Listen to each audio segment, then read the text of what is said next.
یا ایمان والو تمہارے اوپر روزے فرض کیے گئے ہیں جس طرح تم سے پہلوں پہ فرض کیے گئے تھے۔ روزے کیوں فرض کیے گئے ہیں؟ لعلکم تتقون، تم متقی بن جاؤ، پرہیزگار بن جاؤ۔ تو ہمارا رب ہمیں متقی دیکھنا چاہتا ہے۔ حضرت سیدنا علی المرتضیٰ رضی اللہ تعالی عنہ نے تقوی کی خوبصورت تعریف ارشاد فرمائی ہے، ہی الخوف من الجلیل، یہ اس عالی مرتبت ذات باری کے خوف کا نام ہے، اللہ سے ڈرنے کا نام ہے تقوی۔ وہ صرف ہمارا خالق ہی نہیں، ہمارا مالک و رب ہی نہیں، ہمارا محبوب بھی ہے۔ والذین آمنوا اشد حبا للہ، ایمان والے اپنے رب کو ٹوٹ کے چاہتے ہیں، شدید محبت کرتے ہیں اپنے رب سے۔ تو جس سے محبت کی جائے تو اس کی ناراضگی سے ڈرا جاتا ہے، اس کے تو تھوڑے سے تیور بدل جائیں، اس کا التفات کم ہو جائے تو زندگی اجڑنے لگتی ہے۔ تو اللہ کا خوف بیں معنی کہ اس کی ناراضگی سے ڈرا جائے۔ اور دوسری بات ارشاد فرمائی والعمل بالتنزیل، اور اترنے والی پاکیزہ کتاب قرآن مجید پہ عمل کرنے کا نام تقوی ہے۔ اور پھر فرمایا والقناعۃ بالقلیل، اور تھوڑے پر قناعت کرنا۔ اللہ اگر زیادہ عطا فرما دے تو اس پہ شکر کرنا چاہیے، اور شکر کرنے سے نعمت فزوں تر ہوتی ہے، نعمتیں بڑھ جاتی ہیں۔ لیکن اگر اللہ زیادہ عطا نہیں فرماتا تو وہ خوب جانتا ہے کہ میں نے اپنے بندے کو کس جگہ رکھنا ہے، تو بندہ اس پہ راضی رہے کہ میرے مالک میں اس پہ راضی ہوں جس جگہ تو مجھے رکھنا چاہتا، تو اس کو قناعت کہتے ہیں۔ اور یہ تقوی ہے کہ اللہ پر بندہ ایسے راضی ہو جائے کہ اس کی عطا کردہ ہر نعمت پر وہ زیادہ ہے تب بھی راضی ہو، کم ہے تب بھی راضی ہو۔ تو جب اللہ پر یقین پختہ ہو جاتا ہے تو پھر اس کی تقسیم پہ بھی بندہ راضی ہوتا ہے۔ اور جس کو صبر کی دولت نصیب ہو گئی اس کی زندگی سوکھی ہو گئی، اور جس کے پاس صبر کی دولت نہیں ہے، قناعت کی دولت نہیں ہے، وہ کھرب پتی بھی بن جائے نفس کی کمینگی ختم نہیں ہوتی، چونکہ بریک تو ہے ہی نہیں یہاں۔ جتنا بھی مال و دولت مل جائے اگر قناعت نہیں ہے تو پھر تو انسان کی پیاس اور بھوک ہی نہیں مٹتی، ختم ہی نہیں ہوتی خواہش۔ تو سیدنا علی المرتضیٰ رضی اللہ تعالی عنہ فرماتے ہیں کہ تقوی اللہ جل شانہ کی خشیت کا نام ہے۔ تقوی قرآن مجید پر عمل کی توفیق کا مل جانا ہے، تقوی اللہ کے دیے پر راضی ہو جانا ہے۔ چوتھی چیز جو تقوی کا جز آپ نے بیان فرمایا والاستعداد لیوم الرحیل، جو رحلت کا وقت ہے، دنیا سے جانے کا وقت ہے، اس کے لیے تیاری، یہ تقوی ہے۔ اگر ہمیں یہ چار چیزیں نصیب ہو گئیں تو سمجھو اللہ نے تقوی کا نور نصیب فرما دیا۔ اور یہ میرا اور آپ کا مقصود ہے، ہمیں جن نیکیوں کی ترغیب دی گئی ہے ان میں سے سب سے بڑی نیکی ہے کہ ہم تقوی اختیار کریں، اور ہمارا رب چاہتا ہے کہ ہم متقی بن جائیں۔ تقوی کی ایک اور تعریف بھی کی گئی ہے، اور وہ بہت خوبصورت تعریف ہے کہ تمہارا رب تمہیں جہاں دیکھنا چاہتا ہے تم وہاں پائے جاؤ، اور تمہارا رب جہاں تمہیں نہیں دیکھنا چاہتا تم وہاں نہ پائے جاؤ، تقوی اسے کہتے ہیں۔ تمہارا رب تمہیں مسجد میں دیکھنا چاہتا ہے 5 وقت، تمہارا رب تمہیں خیر کے کاموں میں دیکھنا چاہتا ہے، تمہارا رب تمہیں بیمار کے سرہانے دیکھنا چاہتا ہے، تمہارا رب برہنہ بدن اور بھوک اور پیاس سے تڑپتے ہوئے لوگوں کی مدد کرنے کے لیے ان کی دہلیز پر پہنچا ہوا دیکھنا چاہتا ہے، تمہارا رب تمہیں خیر کے کاموں میں منہمک دیکھنا چاہتا ہے، وہاں تم پائے جاؤ، وہاں سے خیر حاصل نہ ہو۔ اور جہاں تمہارا رب تمہیں نہیں دیکھنا چاہتا تو وہاں تم پائے ہی نہ جاؤ۔ تمہارا رب تمہیں کسی ایسی جگہ پہ نہیں دیکھنا چاہتا جو تمہارے منصب کے لائق نہیں ہے، اس نے تمہیں دستے قدرت سے بنایا ہے، اللہ اکبر۔ تو وہ کیسے اپنے شاہکار کو کسی گندی جگہ پہ دیکھنا چاہے گا، کسی غلاظت کے ڈھیر پہ دیکھنا چاہے گا؟ جہاں بدکاریوں کا ماحول ہوگا وہ اپنے شاہکار کو وہاں کیسے دیکھنا چاہے گا؟ تو تقوی یہ ہے جہاں تمہارا رب تمہیں دیکھنا چاہے وہاں تم پائے جاؤ، اور جہاں تمہارا رب تمہیں نہ دیکھنا چاہے وہاں تم موجود نہ پائے جاؤ۔ اگر یہ دولت حاصل ہوگی تو سمجھو اتقاء کا نور نصیب ہو گیا۔ روزہ صرف اکل و شرب سے رک جانے کا نام نہیں ہے، یہ اپنے کانوں کو بھی روزہ دار بنانا ہوتا ہے، اپنی زبان کو بھی روزہ دار بنانا ہوتا ہے، اپنی آنکھوں کو بھی روزہ دار بنانا ہوتا ہے۔ تمہارا ایک ایک عمل، تمہارا ایک ایک رویہ، تمہاری ایک ایک حرکت، تمہاری ایک ایک سکنت روزے سے ہو جائے۔ تو یہ پورا جسم سر سے لے کر پاؤں تک جب روزہ دار ہوگا تو پھر وہی روزہ ہے جس کے بارے میں فرمایا گیا ان اللہ و ملائکتہ یصلون علی المتسحرین. سنو اگر روزہ ہو تو پھر اس کا جمال کیا ہے، اس کا پروٹوکول کیا ہے. فرمایا اللہ روزہ رکھنے کے لیے جو سحری کرنے بیٹھتے ہیں ان پہ رحمتوں کا نزول فرماتا ہے کہ یہ بندہ اب روزہ رکھنے لگا ہے، اب اس کی آنکھ نہیں بھٹکے گی، اب اس کا خیال نہیں بہکے گا، اب اس کی سوچوں میں آوارگی نہیں آئے گی، اب اس کی زبان جھوٹ نہیں بول سکتی، یہ غیبت نہیں کر سکتی، یہ کسی کا برا نہیں سوچ سکتا، اس کے اٹھنے والے قدم خیر کی طرف ہی جائیں گے اور اس کے اٹھنے والے ہاتھ ظلم جبر اور جور سے باز رہیں گے. اب یہ اپنے آپ کو روزے کے حصار میں لے کے آ رہا ہے اور تقوی کے نور سے مالا مال ہو رہا ہے، تو اللہ خود بھی اور فرشتوں کو بھی حکم دیتا ہے میرا بندہ سحری کرنے بیٹھا ہے تم اس کے اوپر رحمت نچاور کرو. کیا لمحے ہوتے ہیں جب اللہ رحمت بندوں کے اوپر نچاور کر رہا ہوتا. لیکن جس نے روزہ صرف بھوک اور پیاس کا ہی رکھا، روزے کی مقصدیت کوئی نہ سمجھا، تو اللہ کے محبوب کا فرمان سن لیجئے. ایک تو یہ ہے ان اللہ و ملائکتہ یصلون علی المتسحرین، اور دوسرا فرمایا من لم یدع قول الزور والعمل بہ فلیس للہ حاجۃ فی ان یدع طعامہ و شرابہ. جس نے جھوٹ اور برے کام نہیں چھوڑے اس کے بھوکا اور پیاسا رہنے کی اللہ کو کوئی ضرورت نہیں ہے. وہ بھوک کاٹے پیاس کاٹے، اللہ کو اس کی کوئی ضرورت نہیں ہے، چونکہ یہ خوراک بچاؤ مہم تو ہے ہی نہیں. وہ تو مومن کے رزق میں اضافہ کر دیتا ہے، وہ چاہتا ہے کہ تم پھر روزے سے ہو.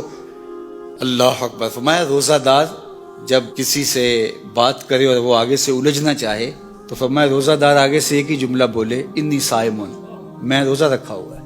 تو جب میں روزہ رکھا ہوا ہے تو تم لڑنا چاہتے بھی ہو تو میں نہیں لڑ سکتا. اللہ اکبر. یہ ذات کی لڑائی ہے، یعنی اپنی ذات کے لیے میں نہیں لڑ سکتا. اور اللہ کے لیے اگر تلوار اٹھانے کی بات تو پھر بدر والوں کو دیکھ لو، حالت روزہ کے اندر بھی اللہ کے دین کے پرچم کو کیسے اونچا کرتے ہیں. تو تقویٰ کیا ہے؟ تقویٰ اپنے آپ کو ان گناہوں سے بچانا ہے جو اللہ جل شانہ کی ناراضگی کا سبب و ذریعہ ہوتے ہیں. سورہ طلاق میں ارشاد فرمایا وَمَن يَتَّقِ اللَّهَ يَجْعَل لَّهُ مِنْ أَمْرِهِ يُسْرًا. جو تقویٰ اختیار کرتا ہے پھر اللہ جل شانہ اس کے کام آسان فرما دیتا، زندگی سوکھی ہو جاتی ہے. اس سے ڈرنے والا پھر کسی اور سے نہیں ڈرتا، اس کی فرما برداری کرنے والا آسودگی میں زندگی بسر کرتا ہے. پھر ارشاد فرمایا یا ایھا الذین آمنوا ان تتقوا اللہ. اے ایمان والو اگر تم اللہ سے ڈرنے لگ جاؤ گے، تقوی اختیار کرنے لگ جاؤ گے تو پھر کیا ہوگا؟ یجعل لکم فرقانا. وہ تمہیں فرقان عطا کر. فرقان کیا ہے؟ حق و باطل میں تمیز کرنے کی صلاحیت نصیب ہو جانا، اچھائی برائی میں نکھیڑا کرنے کی صلاحیت کا مل جانا. کئی لوگوں کو ساری زندگی معرفت ہی نہیں ہو پاتی کہ اچھائی کیا ہے اور برائی کیا ہے. میں نے پڑھے لکھے لوگوں کو بھی دیکھا ہے کہ ایک جاہل بابے کے جا کے قدموں میں بیٹھے ہوئے ہوتے ہیں. ایسے لوگ کہ جو اچھے مسلمان تو دور کی بات ہے، اچھے انسان کہلانے کے بھی لائق نہیں ہیں، جنہوں نے جنابت کا غسل بھی نہیں کیا ہوتا، تو کچھ لوگ ان کو بھی اللہ کا ولی سمجھ رہے ہوتے ہیں. کیوں سمجھ رہے ہوتے ہیں؟ اس لیے کہ یہ خود متقی نہیں ہے، اللہ ان کو امتیاز کرنے کی صلاحیت ہی عطا نہیں کرتا. تو فرمایا کہ اگر کوئی تقوی کے نور سے مالا مال ہو جاتا ہے اللہ اس کو فرقان عطا کرتا ہے، اور یہ بہت بڑی دولت اللہ کسی بندے کو عطا فرمائے. اور وہ کیا ہے؟ حق اور باطل میں تمیز کی صلاحیت، خیر اور شر میں امتیاز کی صلاحیت. یہ اللہ اس شخص کو عطا فرماتا ہے جو اتقاء کے نور سے مالا مال ہوتا ہے. وَيُكَفِّرْ عَنْكُمْ سَيِّئَاتِكُمْ. اللہ تقوی کی برکت سے تمہارے سارے گناہوں کو معاف بھی فرما دیتا ہے، تمہیں ستھرائیاں دے دیتا ہے.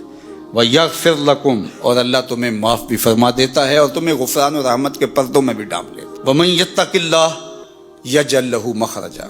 جو اللہ سے ڈرنے لگ جاتا ہے، تقوی اختیار کرنے لگ جاتا ہے، اللہ اس کے لیے مخرج پیدا کر دیتا ہے. کچھ لوگ مصیبت میں پھنستے ہیں پھر ساری زندگی اس سے نکل ہی نہیں پاتے. اللہ فرماتا ہے جو تقوی اختیار کرتا ہے مشکلوں سے نکلنے کا اسے ہم راستہ عطا فرماتے ہیں. بڑی سے بڑی مصیبت سے بھی وہ آسانی سے نکل جاتا ہے. اس کے لیے ہم یہ کرم نوازی اور یہ رحمت اور یہ مدد اور یہ نصرت فرمائی ہے. وَيَرْزُقْهُ مِنْ حَيْثُ لَا يَحْتَسِبُ. اور اللہ اس کو وہاں سے رزق دیتا ہے جہاں سے گمان بھی نہیں ہوتا. اسے تصور بھی نہیں ہوتا کہ یوں بھی وہ رزق کے دروازے کھول سکتا ہے. تو فرمایا اللہ سے ڈرنا سیکھ لو، پھر تمہاری مشکلوں میں وہ راستے بھی کشادہ فرمائے گا، اور اللہ جل شانہ تمہارے لیے اپنی کرم نوازیوں کے در بھی کھول دے گا۔ حضرت معاذ بن جبل رضی اللہ تعالیٰ عنہ کو اللہ کے محبوب نے جب یمن کا قاضی بنا کر کے رخصت کیا تو ان کو گھوڑے پہ سوار کیا، اور خود حضور ساتھ پیدل چل رہے تھے، اور معاذ بن جبل رضی اللہ تعالیٰ عنہ کو وصیتیں کرتے جا رہے تھے، اور فرمایا معاذ یوں فیصلے کرنا، یوں فیصلے کرنا، یہ سب ارشاد فرما رہے تھے۔ کچھ آگے چل کے حضور نے فرمایا جب تم واپس پلٹو گے تو میری قبر کے قریب سے گزرو گے۔ حضور نے اپنی وفات کی خبر دی تو حضرت معاذ بن جبل پر بجلی بن کے یہ خبر گری۔ حضور کے وصال کی خبر کوئی چھوٹی خبر تو نہیں تھی، صحابہ کی تو زندگی حضور ہے، اور ہماری زندگی، ہمارا سب کچھ۔ مولانا ظفر علی خان نے کیا خوب کہا تھا، ہم جس میں بس رہے ہیں وہ دنیا تم ہی تو ہو۔ تو یہ خبر قیامت کی خبر تھی، تو انہوں نے رونا شروع کر دیا۔ آقا کریم نے رخ مدینہ المنورہ کی طرف موڑ لیا، اور یہ زاروں کے تار رو رہے ہیں۔ جب بہت زیادہ رو رو کے نڈھال ہو گئے تو آقا کریم نے حضرت معاذ کو تسلی دیتے ہوئے جو لفظ کہے وہ سنیے، ان اول الناس بی المتقون من کانوا وحیث کانوا۔ معاذ پریشان ہونے کی ضرورت نہیں ہے، میں اپنے متقی غلاموں کے ساتھ ہوں۔ من کانوا وحیث کانوا، وہ جو بھی ہوں اور جہاں بھی ہوں، تو انہیں معیت رسول بھی حاصل ہے جو تقوی کے نور سے مالا مال ہے۔ حضور کا قرب نصیب ہوتا ہے انہیں، اور اللہ کی قربت بھی انہیں نصیب ہوتی ہے جو تقوی کے نور سے مالا مال ہے۔ وَاعْلَمُوا أَنَّ اللَّهَ مَعَ الْمُتَّقِينَ، اللہ تعالیٰ متقیوں کے ساتھ ہے، ان کو اپنی معیت عطا کر دیتا ہے۔ اور مجھے بتاؤ، جس کو اللہ نے اپنا قرب دے دیا، اپنی معیت کا جمال عطا کر دیا، پھر کوئی چیز پیچھے رہ گئی؟ اس لیے ہمارا دین ہمیں اتقاء کے نور سے مالا مال ہونے کی تلقین کرتا ہے، اور ہمیں بتایا گیا ہے کہ اپنی زندگی کو اللہ اور اس کے رسول کی محبت میں ان کے بتائے ہوئے احکام کے مطابق بسر کرنے کی کوشش کرو۔ اللہ تعالیٰ نے یہ ماہ سیام ہمیں عطا کیا ہے، یہ برکتوں بڑا مہینہ، اور اس مہینے میں تقوی حاصل کرنا مشکل نہیں، آسان کر دیا گیا ہے۔ روزے کے ذریعے سے اللہ تعالیٰ نے ہماری مدد فرمائی ہے۔ ماہ سیام کی اپنی برکتیں اور اعمال کے ثواب کو 70 گنا کر دیا گیا ہے۔ شیاطین کو جکڑ کر کے ہمارے لیے نیکی کرنے کے راستے اور آسان فرما دیے گئے ہیں، اور اس سے بڑا بدبخت کوئی نہیں جو ایسے مبارک لمحوں کو بھی ضائع کر دے اور برباد کر بیٹھے۔ اس لیے مجھے اور آپ کو اس مہینے کو بھرپور انداز سے بسر کرنا ہوگا، دن کے اجالوں میں اور رات کی تنہائیوں میں۔ قرآن مجید کی تلاوت کو معمول بنائیں، تراویح کی جماعت کے ساتھ نماز پڑھیں تاکہ قرآن مجید سننے کی سعادت نصیب ہو سکے۔ 5 گانا نماز صف اولیٰ میں تکبیر اولیٰ کے ساتھ پڑھنے کا مزاج پیدا کریں۔ اس کے لیے آپ کو بہت ساری برکتیں نصیب ہوگی، اور یہ عادت پختہ ہو گئی تو پورا سال آپ کے ساتھ جڑی رہے گی۔ اسی طرح نظر کی حفاظت تو ہو ہی رہی ہے، اور زبان کی حفاظت بھی ہو رہی ہے، اور دیگر اعمال خیر کی توفیقات بھی نصیب ہیں۔ یہ اتقاء کا نور جو اللہ تعالیٰ ودیت کرتا ہے اس مہینے کے اندر، اس کی لوٹ سیل رحمتوں سستے میں وہ دیتا ہے اپنی رحمتیں۔ ویسے بھی تو اس کی رحمتوں کا عموم ہے، لیکن یہ مہینہ تو اس کی خاص رحمتوں کا ہے۔ تو آئیے اس مہینے کو بھرپور انداز سے بسر کیجئے، اور اس مہینے کے دامن سے پھوٹتی ہوئی ضیائیں، برکتیں، بالخصوص تقوی کا نور جو اس مہینے کے ساتھ جڑا ہوا ہے خاص طور پہ، اس کو اپنی زندگی میں اتار کے ہم تقوی کے اجالوں سے مالا مال ہو جائیں۔ کتنا اچھا اعزاز ہے جو ہمارے ساتھ لگ جائے کہ اللہ جل شانہ ہمیں متقیوں کی فہرست میں شامل فرمائے۔ بلکہ اہل ایمان کو تو یہ دعا ترغیب دی گئی ہے کہ وہ کہے وَجَعَلْنِي لِلْمُتَّقِينَ اماما، اللہ مجھے متقیوں کا امام بنا دے۔ تو ہمیں اپنے آپ کو صالح اعمال کے ساتھ جوڑنا ہوگا، اپنی زبان کی، آنکھوں کی، رویوں کی، ہاتھوں کی، پاؤں کی اور دیگر اعضائے بدنیہ کی ہم کو حفاظت کرنا ہوگی۔ اللہ جل شانہ مجھے اور آپ کو اس کی برکت نصیب فرمائے۔ محبت کے دم سے دنیا میں حسن ہے تو یہ درد، لیکن یہ میٹھا درد ہے۔ اقبال نے کہا تھا قید میں پہنچا تو حاصل مجھ کو آزادی ہوئی، دل کے لٹ جانے سے اس گھر کی آبادی ہوئی۔ شیشہ ٹوٹ جائے تو بے قیمت ہو جاتا ہے، لیکن اللہ نے یہ کائنات ایسی رکھی ہے جتنا زیادہ ٹوٹتا ہے اتنی ہی قیمت بڑھ جاتی ہے۔ تو بچا بچا کے نہ رکھ اسے، تیرا آئینہ ہے وہ آئینہ کہ شکستہ ہو تو عزیز تر ہے نگاہ آئینہ ساز میں. اور یہ محبت حضرت انسان کو اگر نصیب ہے تو وہ زندگی کا جمال اور زندگی کا حسن پا گیا. اور جو سینہ محبت سے خالی ہے وہ سینہ ہی نہیں ہے، بنجر ہے. اس کائنات میں حقیقی محبت جو حضرت انسان کو ودیعت کی گئی وہ رب کی محبت ہے. اور اہل ایمان کا تعارف اس انداز سے کروایا گیا کتاب رحمت میں، والذین آمنوا اشد حبا للہ.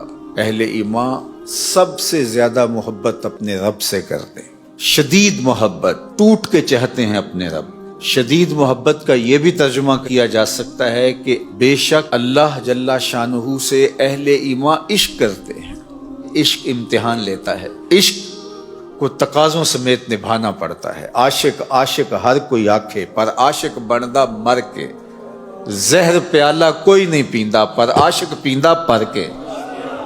اور آپ تاریخ اٹھا کے دیکھ لیں، اہل محبت نے اپنے رب سے جیسی محبت کی ہے اس کی مثال نہیں ملے گی. اس کا حکم آیا تو بیٹے کی گردن پہ چھری رکھ دی. یہ محبت کا منظر ہے، کوئی تماشا لب بام تھوڑا ہے. اور قرآن نے پھر اس منظر کو بیان کیا، فلما اسلما وتلہ للجبین. جب دونوں راضی ہو گئے باپ بیٹا. اسلما، اسلام اس کو کہتے ہیں. اپنی من مانی کا نام اسلام نہیں ہے، مالک کے حکم پہ گردن کو جھکا دینے کا نام ایمان. یہاں اسلام کو سمجھو.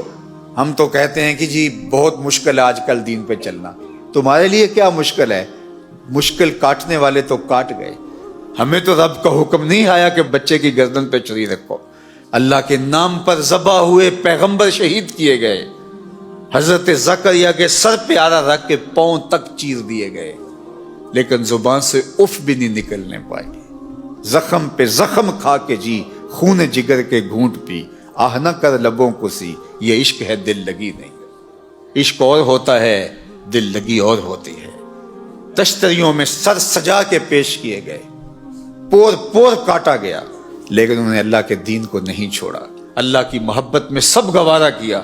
اللہ اکبر. طائف کے بازاروں میں، مکے کی گلیوں میں، میرے اور آپ کیا قوم مولا نے کون کون سے دکھ نہیں سہے اس اللہ کے عشق میں.